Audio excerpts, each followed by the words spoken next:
देखिए, है क्या, आप सब जो दिन में बड़े पैमाने पर सोते हैं उसके बारे में थोड़ी सी जानकारी हम देना चाहेंगे कि ये सोना क्या है। सोना का अर्थ होता है स्लीपिंग भी, और सोना का अर्थ होता है गोल्ड भी।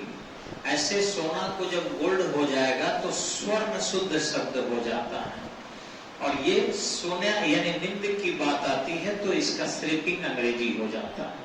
लेकिन इन दोनों शब्द जो आए हुए हैं आपके, इनके बारे में थोड़ी सी चर्चा हम करेंगे कि हमें कब सोना चाहिए और इससे क्या फायदा आपको मिलता है। तो सबसे पहले आप वेदों में देखेंगे तो नियमानुसार जो युग की चर्चा की गई है, इसमें सबसे पहले युग को कृत युग कहा गया है, और इसी को हम लोग सतयुग के नाम से जानते हैं, यानी सतयुग कहते हैं।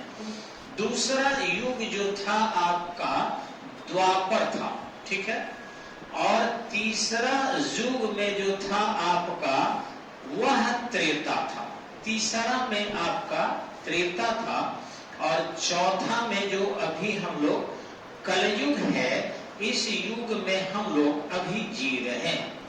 तो धर्म के अनुसार 4 युग बनाया गया है, कृत युग, द्वापर, त्रेता और कलयुग। ये 4 युग हुए, लेकिन हस्तक्षेप करने के कारण इस युग की स्थिति थोड़ी सी पलट गई, और पहला जो युग रहा यह आपका कृत युग ही रहा, ठीक है। कृत युग मतलब सतयुग, कृत युग मतलब सतयुग। दूसरा जो युग हो गया वो हो गया त्रेता। ये त्रेता युग में आप भगवान राम के बारे में जानते हैं, और तीसरे पर आ गया आपका द्वापर युग, और चौथे पर जिसमें हम लोग जी रहे हैं ये माना जाता है आपका कलयुग। तो ये अभी चल रहा है, इस हिसाब से शास्त्र में ये था और बिना शास्त्र का ये आ गया। ये कैसे हुआ, थोड़ा सा ये जानने की कोशिश करेंगे, और इससे हमारे निद्रा को क्या लेना देना है और क्या प्रभाव ये पड़ता है, और उस निद्रा को कैसे भगाया जा सकता है, थोड़ी सी भी ये भी चर्चा हम करेंगे आपको। सबसे पहले हम यहाँ बताएंगे आपको कि हर युग में अलग अलग जो है चर्चा किया गया है कि हमें किन किन चीजों के प्रयोग करना चाहिए। तो अगर हम देखें सबसे पहले यही नीचे जाकर यहाँ पर, तो देखेंगे सतयुग में कहा गया है सुगंधे ब्रह्मा, सुगंधे ब्रह्मा, यानी सुगंध अगर फल फूल का केवल ले लीजिए तो आपको ऊर्जा मिल जाएगी। यानी सतयुग में आपको पर्यावरण प्रदूषण बिल्कुल नहीं था, और हम लोग जो जैसे नाक और मुंह, ये 2 चीज सीधे तौर पर अंदर ऊर्जा देता है। नाक से हम ऑक्सीजन लेते हैं जो फेफड़े में जाता है, और मुख से हम भोजन करते हैं। हमारे शरीर के ऊर्जा के 2 स्रोत हैं, और नाक से आज भी हम कुछ लेते हैं तो बहुत सारी ऊर्जाएं मिल जाती है। आप देखेंगे कि बहुत लोग सुगंध लेता है, फूल के सुगंध लेते हैं, बीमार पड़ते हैं तो ऑक्सीजन सिलेंडर नाक में लगाते हैं, फिर उनको ऑक्सीजन से ऊर्जा मिलने लगती है। लेकिन पहले लोग नाक का ही प्रयोग करता था। आज देखिएगा नशेड़ी इस नाक से ऊर्जा लेता है, जैसे वो गांजा पीता है, ठीक इसी ढंग से फेफड़े में जाता है वो धुआं, ठीक इसी ढंग से चरस लेता है, या फिर आपका अलग जितने भी धूम्रपान है, बीड़ी है, सिगरेट है, वो सब आपके फेफड़े में जाता है, और उस फेफड़े से ही उसको कुछ रिलैक्स मिलता है, या नशेड़ी है तो शांति मिलती है, जो भी है वो तो नशेड़ी लोग जानता होगा।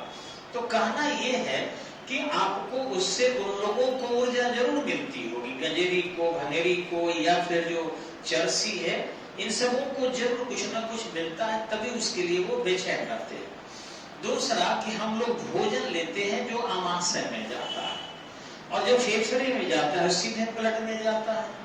तो इस तरीके से यहाँ कहा गया है कि कृत सतयुग में सुगंधे ब्रह्मा थे, इसलिए सुगंधे ब्रह्मा कहा गया है, क्योंकि पर्यावरण प्रदूषण बिल्कुल नहीं था। और लोग खाना वाना बना के, जैसे आज भी देवताओं को हम लोग कोई चीज अर्पित कर देते हैं, सभी देवता सतयुग के हैं, उसके सुगंध ले लेते हैं और फिर आपको क्या करते हैं, उस प्रसाद को लौटा देते हैं। किसी देवता को कहाँ खाते हुए देखे, चाहे वो आपके ब्रह्म बाबा हो, भगवान शंकर हो, राम हो, वो सब जो लोग हैं वो देवता कुल के हैं। तो इधर से ये सुगंधे ब्रह्मा कहा गया। इस युग में जो है फलम ब्रह्मा यानी फले ब्रह्मा, तो ये फल जो है लोग ग्रहण करता था। स्वयं देखे होंगे भगवान राम भी सेवरी के घर गए थे तो बैल खाए थे, बेल। ठीक इसी ढंग से लक्ष्मण भी फल खाने की बात होती थी जो नहीं ग्रहण करते थे। तो इधर से इस युग में लोग फल खाता था, फल से बहुत ऊर्जा मिलती थी, थोड़ा सा प्रदूषण आ गया था, इसलिए सुगंध से नहीं अब फल खाना पड़ता था। इस युग में आएंगे तो आ गया माखने ब्रह्मा, माखने ब्रह्मा यानी देखेंगे कृष्ण भगवान वगैरह ये सब मक्खन वगैरह बहुत खाया करते थे, तो ये ढंग से इससे ज्यादा ताकत मिलती थी। और अब आ गया है कलियुग। इस कली युग में माना जाता है कि अने ब्रह्मा यानी अनाज यदि आप खाएंगे तभी ताकत मिलेगी। कितना हो, अगर आपको 1 किलो गेहूं का आटा बनाकर दे दिया जाए, रोटी बनाकर, तो मुझे लगता है कि 24 घंटा दरिद्र व्यक्ति का भी काम चल जाएगा। 1 किलो आटा से ज्यादा नहीं खाएगा। लेकिन यदि 1 किलो अंगूर किसी नहीं खाने वाले को भी दे दिया जाए तो हमको लगता है कि ज्यादातर वो 18 घंटा 20 घंटा बाद उसको कुछ होने लगेगा। या 1 किलो संतरा का जूस दे दिया जाए तो 18 घंटा 20 घंटा बाद उनको बेचैनी बढ़ जाएगी कि कुछ चाहिए। 9 दिन नवरात्रा में देखे होंगे लोग फलाहार करता है, लेकिन फिर भी ऊर्जा उनको नहीं मिलती है। लेकिन वही थोड़ा सा अगर अनाज खा लेता है लोग 9वां दिन 10वां दिन, तो देखिए उनको ऊर्जा काफी मिलना प्रारंभ हो जाता है। तो इस तरीके से इस कलयुग में प्रदूषण के कारण जो है आपका अने ब्रह्मा कहा गया है। अनाज खाना अभी के समय में बहुत जरूरी है और खाना भी चाहिए। बाद में लगता है कि और कुछ नया युग आएगा। कलयुग का तो अभी प्रथम चरण है, द्वितीय अगर चरण कलयुग का आया तो शायद कहना चाहिए टबलेटे ब्रह्मा, यानी टबलेट नहीं ब्रह्मा है। और मार एकदम सुबह से शाम तक हॉर्लिक्स खाइए, बॉर्नविटा कीजिए, मोमोस खाइए, पता नहीं का वही तो जंक फूड ब्रह्मा या टबलेटे ब्रह्मा या साइलाइन ब्रह्मा, जो भी कहना हो, ये कलयुग के द्वितीय तृतीय चतुर्थ चरण में शायद होगा अगर हम लोग प्रदूषण को रोकेंगे नहीं तो। यहाँ क्यों आया ये हस्तक्षेप क्यों हुआ कि ये जो है त्रेता इधर आ गया, द्वापर और त्रेता इधर चला गया। इसके पीछे छोटी सी कहानी सतयुग की घटना है। और यही बिहार के छपरा के ही आपके रिविलगंज के रहने वाले थे ऋषि गौतम। ऋषि गौतम के द्वारा आपको शायद पता होगा सबसे पहले जो है न्याय दर्शन की किताब लिखी गई थी। विश्व का पहला रीजनिंग का किताब कौन है?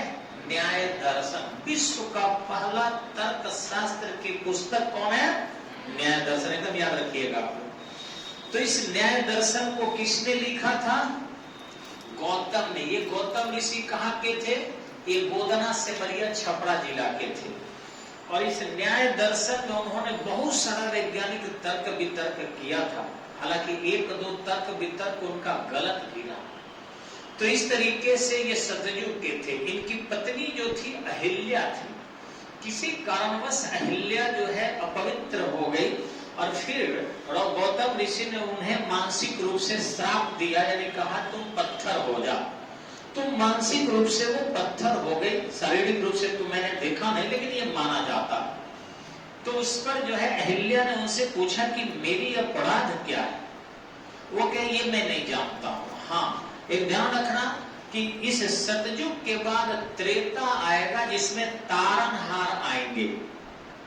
और वही तारनहार जो है महिलाओं के उत्थान के लिए काम करेंगे और इस युग से लोगों को तार कर ले जाएंगे, स्वर्ग भेज देंगे, पाप मुक्त करेंगे।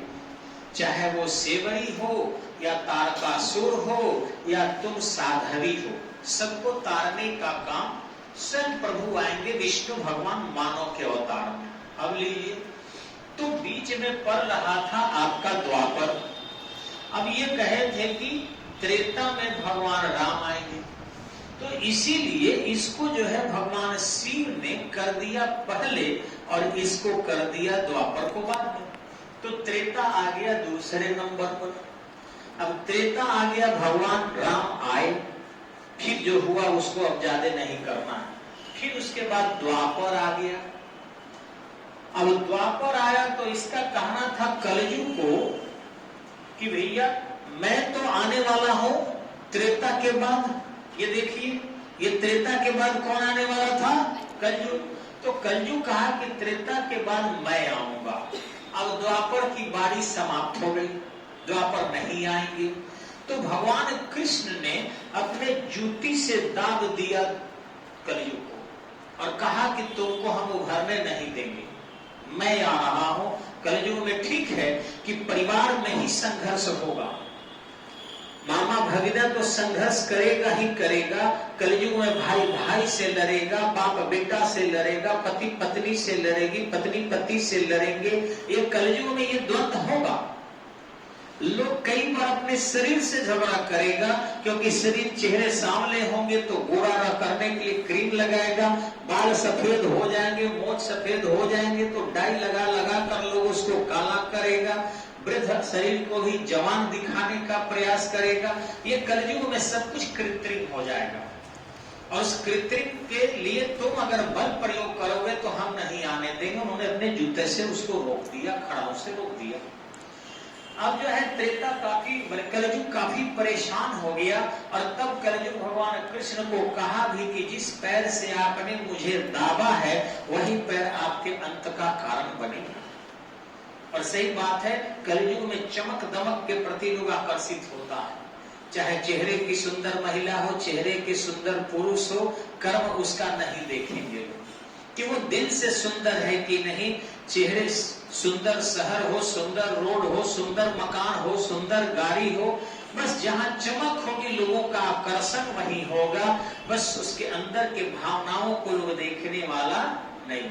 अगर आज के युग में भगवान शिव रहते तो शायद कुंवारे रह जाते हैं, या कृष्ण रहते तो शायद ऐसे ही रह जाते, क्योंकि आज के समय में लोग चमक दमक देखता है, व्यक्ति के अंदर की योग्यता को नहीं देखता, व्यक्ति के अंदर के भावनाओं को नहीं देखता, बस चेहरे की सुंदरता पर ही मर मिटते हैं और उतना ही भर की जिंदगी लोग मान जाता है। तो यही कलयुग जो था उनके पैरों में बैठा रहा और उसी पर बहेलिया ने हिरण का आंख समझ कर दे मारा और फिर प्रभु अपने शरीर का परित्याग कर दिए, क्योंकि उसी तरीके से उनको द्वापर का लीला समाप्त हो चुका था, उनको वैकुंठ धाम जाना था। लेकिन इसके बाद ये कलयुग आया। ध्यान रखेंगे, एक राजा परीक्षित के नाम सुने होंगे, तो इधर से इन्हीं के कृष्ण के वंशजों में से एक राजा परीक्षित हुए। अब जो है उनके सामने कलयुग आकर गिड़गिड़ाया और कहा कि अब मेरा युग आ गया है और इसलिए मैं अपना तांडव दिखाऊंगा।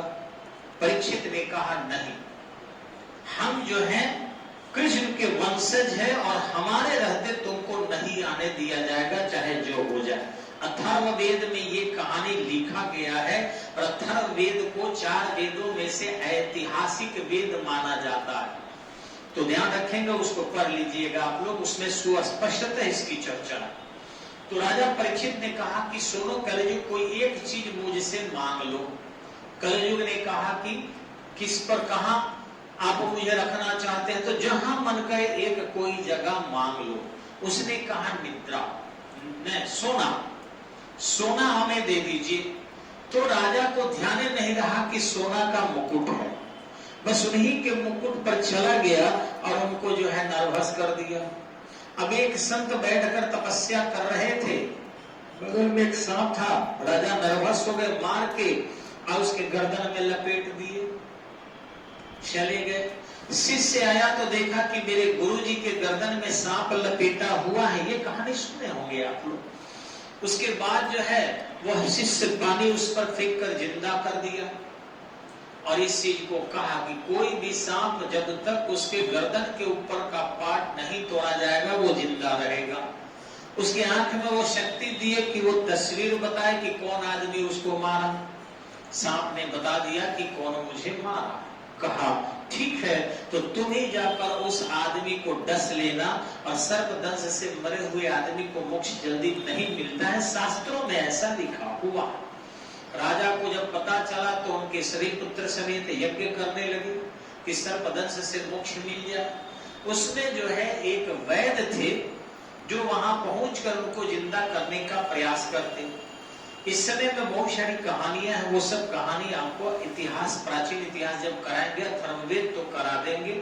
लेकिन उस दौरान वो सांप फूल के माला जैसा बन गया और फिर वो उनके दरबार में पहुंच गया। जैसे ही माला पहनाया गया, राजा को डस लिया और राजा की मृत्यु हो गई।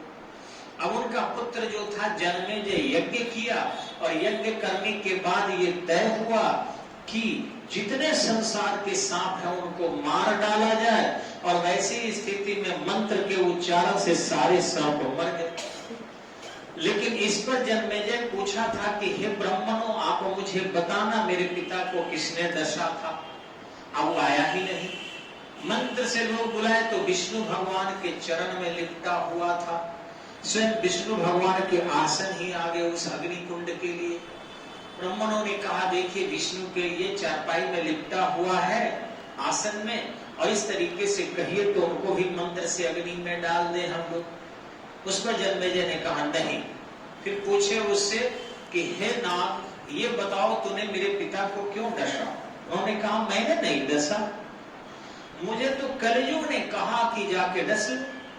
कलयुग में मैं सोना पर रहता हूं, और जिसके पास भी सोना मतलब ये गोल्ड भी है, सोना मतलब निद्रा भी, जिसके पास भी अधिक होगा मैं वही हाजिर रहूंगा और उनका नुकसान कर दूंगा। ये कलयुग की सोच है। आपके पिताश्री के मस्तक पर स्वर्ण मुकुट था, सोना था, और इसलिए मुझे भेज दिया गया शनि के प्रभाव से, और मैंने ऐसा कर दिया। आइंदे से मैं किसी को नहीं डसूंगा, बशर्ते मुझे छोड़ दो। उन्होंने कहा वंश वृद्धि करोगे तो वो तो डस सकते हैं। बोले जितना वंश वृद्धि होगा उसका मैं खुद खाते जाऊंगा। लोग कहता है सांप अपने बच्चे को खुद खा जाते हैं, हकीकत है वो कीड़ा मकोड़ा समझ के खाते हैं, ऐसा कोई बात नहीं है, लेकिन खा जाते हैं, ऐसा धर्म में कहा जाता है। तो इस तरीके से वह बच गया। उस नाग का नाम था तक्षक।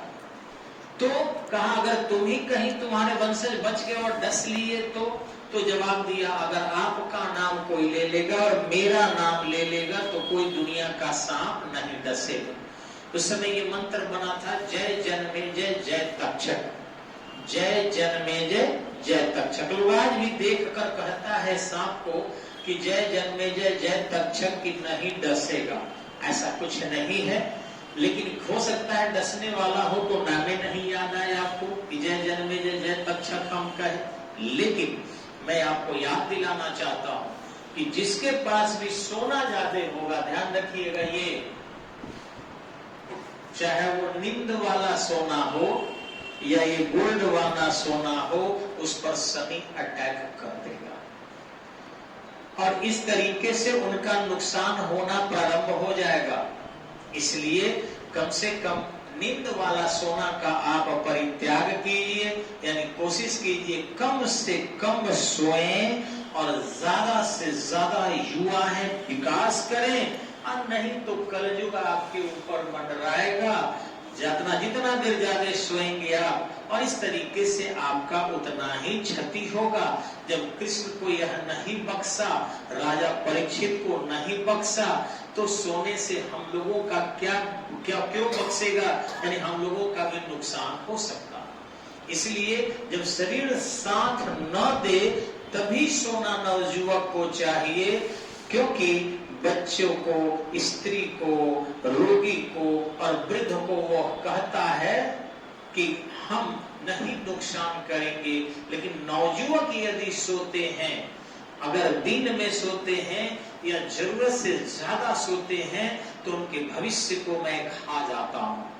अब आप पर निर्भर करता है कि आप ज्यादा सोते हो तो अपना भविष्य उतना ही बर्बाद करते हो। नमस्कार।